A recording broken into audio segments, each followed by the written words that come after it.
కుడి చేత్తో ఒకటి, ఎడమ చేత్తో ఒకటి అన్నటువంటి పరిస్థితి. జగన్ టూర్‌కి ఒక పక్కన పర్మిషన్ ఇస్తారు. ఆ పైన మళ్ళీ ఆంక్షలు పెడతారు.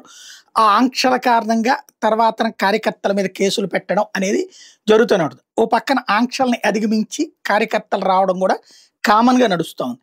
ఇవాళ మచిలీపట్నం సుల్తాన్ నగర్ ఆ ప్రాంతంలో గొల్లపాలెం దగ్గర పోలీసులు బ్యారికేడ్లు పెట్టి ఆపడంతో అడ్డదారుల్లో పొలాల్లో నుంచి రావడం, అది వైసీపీ వాళ్ళు విజువల్ ప్రొజెక్ట్ చేసుకొస్తున్నారు. అట్లాగే ఈవాడ తూర్పు నియోజకవర్గ పటమట హై స్కూల్ దగ్గర ఘన స్వాగతం పలికినటువంటి దృశ్యాలను కూడా వైసీపీ హైలైట్ చేసుకొచ్చింది. మరి మచిలీపట్నం నార్త్ మండలం నుండి జగన్ పర్యటనకి సౌత్ మండలంలోకి వస్తున్న వాళ్ళని పోలీసులు అడ్డుకోవడంతో ఇంకొక అడ్డదారిలో వచ్చేసారు వాళ్ళంతా. ఇంకోవైపున కైలే అనిల్‌తో పామర్ దగ్గర గొడవ, పవిడి మొక్కల దగ్గర గొడవ పట్టం అన్నటువంటిది కొన్ని దృశ్యాలు. ఇప్పుడు ఇవన్నీ కూడా వైసీపీ ప్రొజెక్ట్ చేస్తుంది. జగన్ టూర్ అప్పుడు అడ్డుపడుతున్నారన్నది. జగన్ పర్యటన నేపథ్యంలో కంకిపాడు మండలం నెప్పల్లి సెంటర్ దగ్గర పోలీసులు ఆంక్షలు పెట్టారు.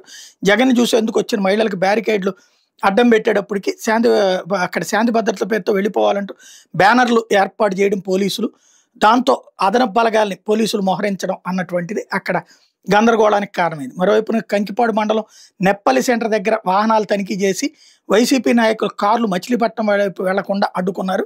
డ్రోన్ కెమెరాలతో వీడియోలు తీస్తూ మరి వైసీపీ నాయకుల్ని, కార్యకర్తల్ని ఎవరన్నా వస్తుంటే పట్టుకునే ప్రయత్నం చేసుకొచ్చారు. మరోవైపున జగన్ని చూసేందుకు రకరకాల అన్ని ప్రాంతాల నుంచి కార్యకర్తలు మూవ్ అవుతూ ఉండేందుకు తగినటువంటి ఏర్పాట్లను స్థానికులే చేసుకోవడం అన్నటువంటిది ఇంకొక వైపు నడుస్తూ వచ్చింది. ఆంక్షల నడుమ జగన్ టూర్ అయితే నిర్విరామంగా జరుగుతూ వచ్చింది. ఇబ్బందులు పెట్టినా కార్యకర్తలు ఎగబడి రావటం అన్నటువంటిది ప్రస్ఫుటంగా కనిపించింది.